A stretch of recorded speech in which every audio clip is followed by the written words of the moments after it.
faire en écrivant ce livre-là, c'est répondre à une question. Comment devient-on Fernand Daoust?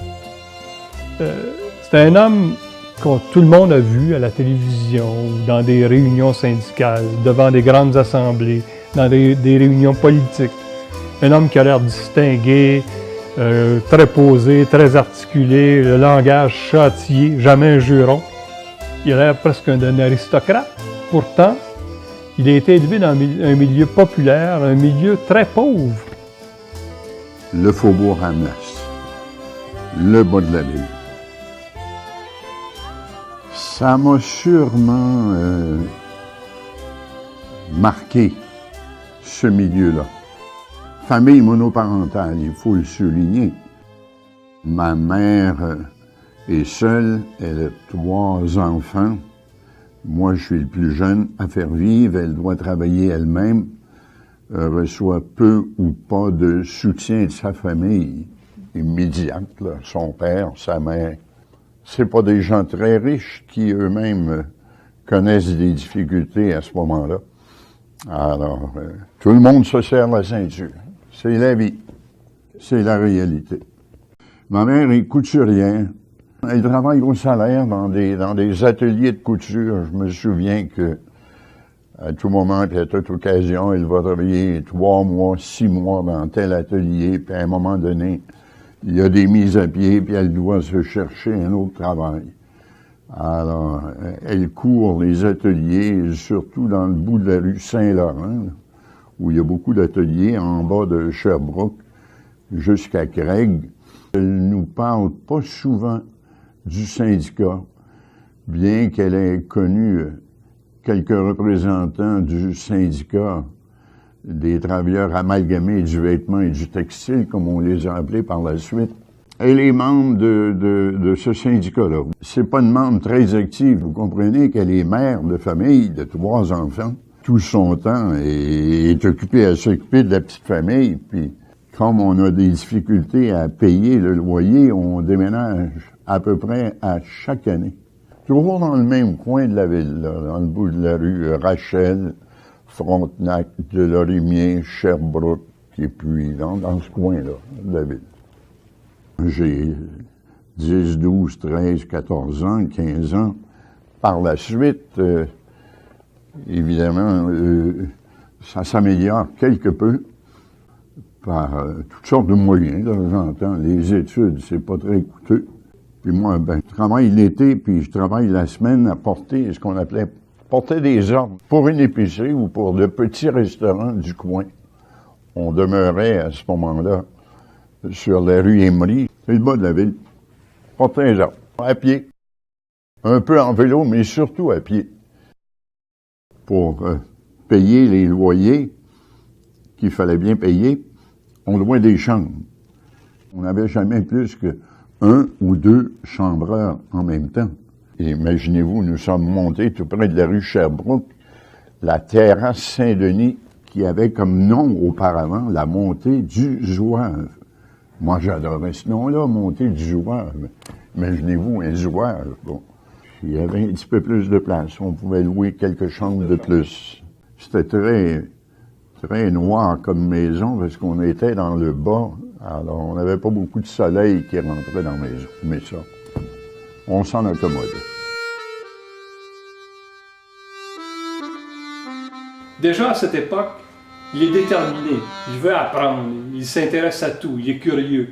Tout près de Saint-Denis, il découvre un quartier encore plus animé et ça le stimule davantage. Il y a la bibliothèque Saint-Sulpice à 2 pas de chez lui. Il commence à la fréquenter très jeune, il lit beaucoup. Et lorsque sa famille déménage ensuite à la montée du Zouave, là pour lui, il n'est pas question d'abandonner après l'école secondaire, il veut continuer. Sauf que survient un drame très grave. L'aîné de la famille, Paul-Émile, qui est en même temps soutien de famille, est tué dans un accident. La famille, tout à coup, se retrouve devant un grave problème financier. Ça pourrait compromettre les études de Fernand.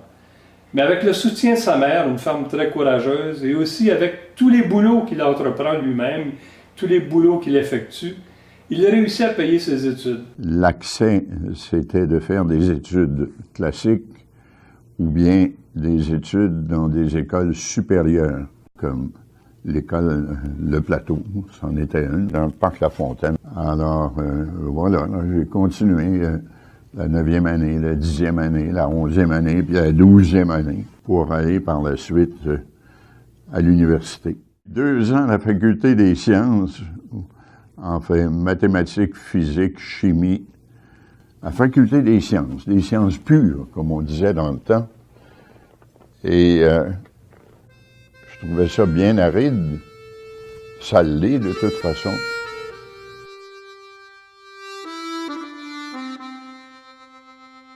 Fernand Daou va se découvrir un intérêt très particulier pour le monde du travail, pour le syndicalisme. Et il doit ça au BIT, Bureau international du travail. Ça, c'est un organisme qui a été créé en 1919. C'est le premier organisme international et qui a la particularité d'être paritaire. On y trouve des représentants des travailleurs, des travailleuses, des représentants du monde patronal et des représentants des gouvernements. À ce moment-là, s'était tenue à l'Université de Montréal l'Assemblée annuelle du Bureau international du travail, qui est un organisme rattaché à l'Organisation internationale du travail. Des centaines de personnes sont là pendant une semaine de temps et vont aborder un tas de problèmes économiques, sociaux, les relations entre les syndicats et les employeurs. Je me dis, je devrais aller voir un peu ce qui se discute là-dedans, mais j'ai pas accès facilement. Il me fallait une carte de presse. Alors, il y avait un bureau de la presse. Je m'étais présenté à ce bureau-là. J'avais dit, je suis journaliste, reporter à l'Écho du bas du fleuve. L'Écho du bas du fleuve. J'inventais le nom, j'inventais le journal, les gens qui étaient là. C'était pas des gens du Québec. Ils me donnent une belle carte, l'Écho du bas du fleuve, Fernand Daou. Ça me permettait d'entrer puis de voir un peu ce qui se discutait. J'étais émerveillé. Ça m'a véritablement convaincu qu'il fallait que j'abandonne la science, je me suis inscrit en relations industrielles et j'étais attiré par ce type de formation-là à cause de la qualité des enseignants qu'on y retrouvait. Il y avait 2 pères jésuites qui étaient politisés dans une certaine mesure, le père Bouvier et le père Cousineau. Le père Bouvier était l'aumônier d'organisations patronales, alors que le père Cousineau, lui, était aumônier des syndicats catholiques. Et eux, c'était vraiment les piliers de l'École des relations naturelles qui faisait partie du groupe des sciences sociales de l'Université de Montréal. Les deux étaient tout à fait opposés. Pour nous, c'était un véritable plaisir que de poser des questions à l'un et à l'autre et de mesurer, identifier, discuter des réponses. Nous autres, les élèves, imaginez-vous, on avait devant nous un représentant du patronat, un représentant des syndicats, qui n'étaient pas des représentants formels, mais l'enseignement qu'ils nous donnaient sur les phénomènes industriels, les réalités économiques, c'était orienté, coloré par des points de vue tout à fait opposés. Pour nous, c'était un véritable régal.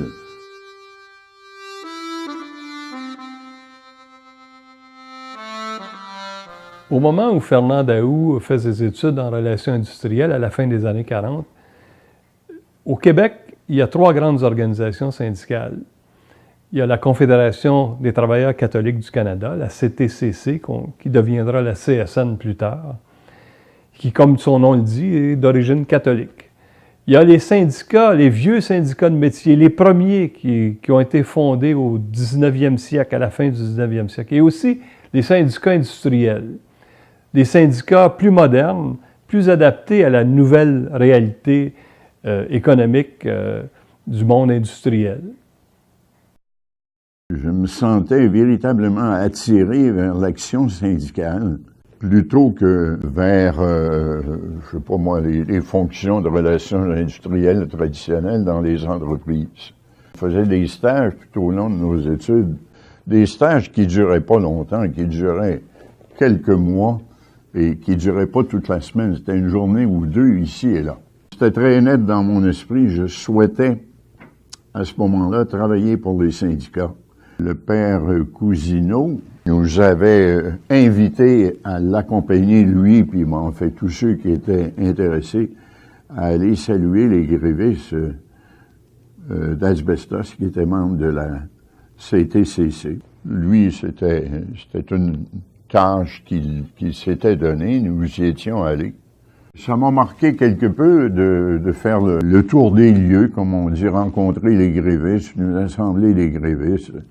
J'avais fait un stage, entre autres, à la CTCC, où j'avais rencontré Alfred Charpentier, qui avait été président de la CTCC. Le sentiment que j'en avais, je trouvais que ça sentait la soutane là-dedans. Une drôle d'expression, parce que Alfred Charpentier lui-même était un bonhomme impressionnant, sans aucun doute, mais qui n'occupait plus de poste officiel dans la centrale. Et ceux que je voyais dans mon stage, je trouvais que ça faisait curer un peu, là. Remarquez que c'était pas un vieux fond d'anticléricalisme, c'était tout simplement une image que je me faisais de la CTCC. Parmi les individus qui venaient nous voir en relations industrielles, il y en avait eu quelques-uns comme Doc Lamoureux, qui représentait le syndicat des métallos, qui était venu nous parler pendant quelque temps de ses expériences syndicales, de son vécu syndical. Il y avait eu Roger Provost, qui lui aussi était venu nous faire état de ses perceptions, de cette réalité qui était la sienne. Doc Lamoureux, lui, c'était plutôt, bon, les mentionnés du syndicat des métallos. Provost, il s'occupait d'un tout petit syndicat, l'Union des ouvriers de la sacoche. En anglais, Montreal Pocketbook Workers Union. Ce tout petit syndicat était une succursale d'un plus grand syndicat qui, lui, s'occupait des chapeliers. L'Union des chapeliers, comme on les appelait dans le temps, qui faisait partie aux États-Unis de la grande centrale américaine AFL, American Federation of Labor, et au Canada, qui faisait partie, évidemment, de l'équivalent de l'AFL, du Congrès des métiers et du travail du Canada. Ce syndicat-là, il était dirigé par Maurice Silkoff, et Provost travaillait pour lui à ce moment-là. Pour des gens comme moi qui voyaient ça de l'extérieur, qui lisaient les journaux, qui parlaient ici et là à des militants, il y avait une très grande différence. Le CIO, c'est Congress of Industrial Organization. C'était synonyme de militantisme.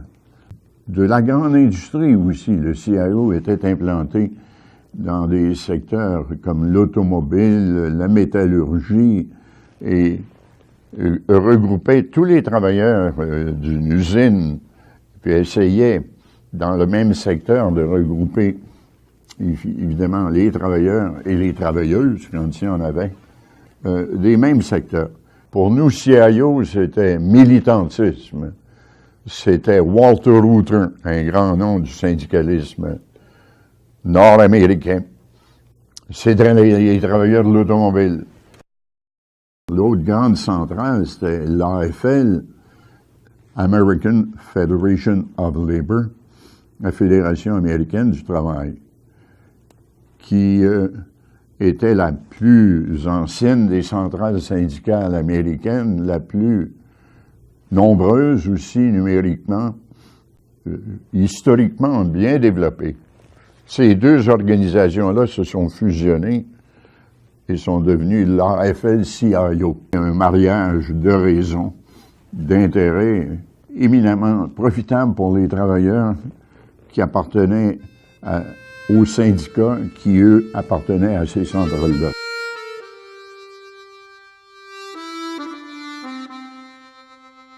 Fernand aimerait beaucoup travailler pour les syndicats industriels parce qu'il les admire.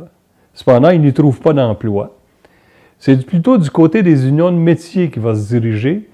Un de ses collègues de classe lui a dit qu'il avait entendu dire que Roger Provost cherchait quelqu'un. Or, Fernand connaissait Roger Provost puisqu'il l'avait vu dans les cours du père Cousineau.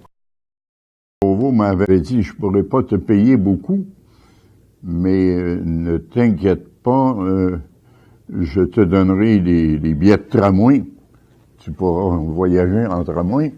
Puis je t'amènerai luncher. On allait manger dans des restaurants du coin, le Northeastern, puis des trucs comme ça, au Carré Philippe et sur la rue Sainte-Catherine. Mon intérêt, c'était de travailler dans le milieu syndical. Il y avait une caractéristique un peu comique. Ce syndicat-là, l'Union des ouvriers de la Sacoche, était une création de l'Union des chapeliers. Les porte-paroles de l'Union des chapeliers portaient des chapeaux. C'était la marque de commerce du syndicat. Tu ne pouvais pas travailler pour les chapeliers sans que tu portes un chapeau. Alors, vous imaginez un gars d'une vingtaine d'années, en plein été, qui travaille pour l'Union des chapeliers et qui se trimballe avec un chapeau en plein mois de juillet, par des chaleurs incroyables. Il fallait que la marchandise qui était fabriquée par nos membres se retrouve sur nous. C'était le chapeau. André Thibodeau, mon copain, mon ami, avec qui je faisais des études, se trouve un endroit au Congrès canadien du travail, CCT. Les unions industrielles qui réunissaient sous son parapluie, si on veut, des syndicats américains du CIO et qui étaient venus au Canada et des syndicats canadiens qui étaient exclusivement canadiens. Alors, Thibodeau travaille pour eux, me fait venir quelques semaines, quelques mois après. J'ai un rendez-vous avec Philippe Vaillancourt, qui est le directeur québécois du syndicat. Je suis embauché, puis je commence à travailler à Montréal. Le Congrès canadien, c'est à l'échelle de tout le pays. Il ne faut pas oublier ça. Philippe Vaillancourt, c'est une petite équipe au Québec. Et moi, je fais partie de cette petite équipe-là. Je fais beaucoup de formations syndicales, du recrutement, de la négociation avec le Congrès canadien du travail.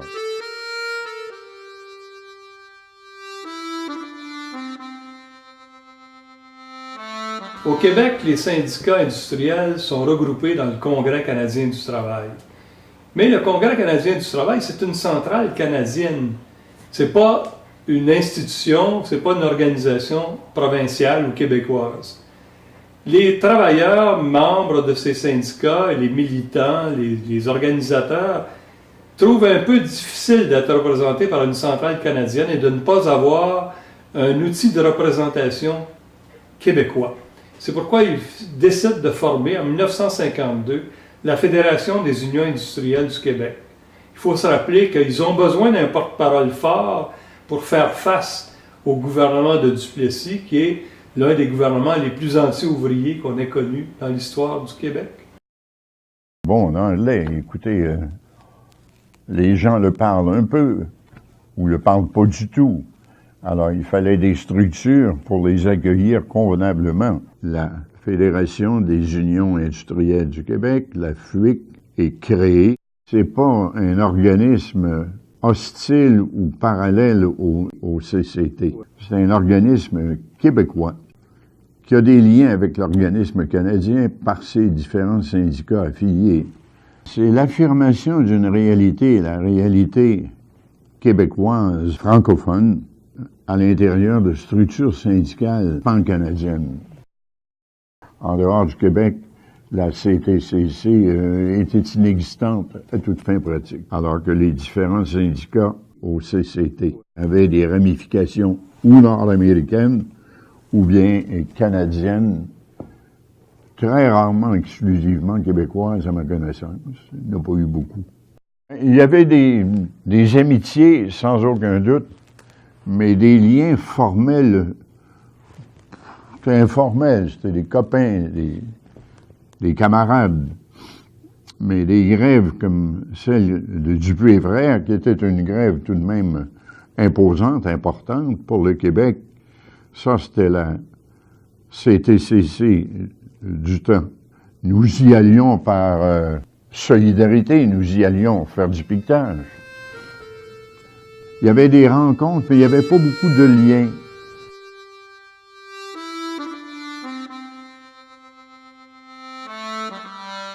En 1956 s'amorce la grande fusion du mouvement syndical nord-américain.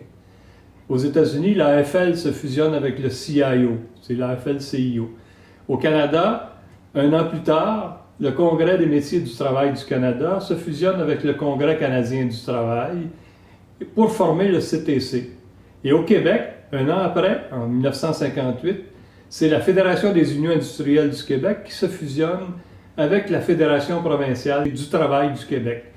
Et on a la FTQ. C'est un mariage de raisons. Ce clivage entre les deux familles va persister jusqu'au milieu des années 60 au sein de la FTQ.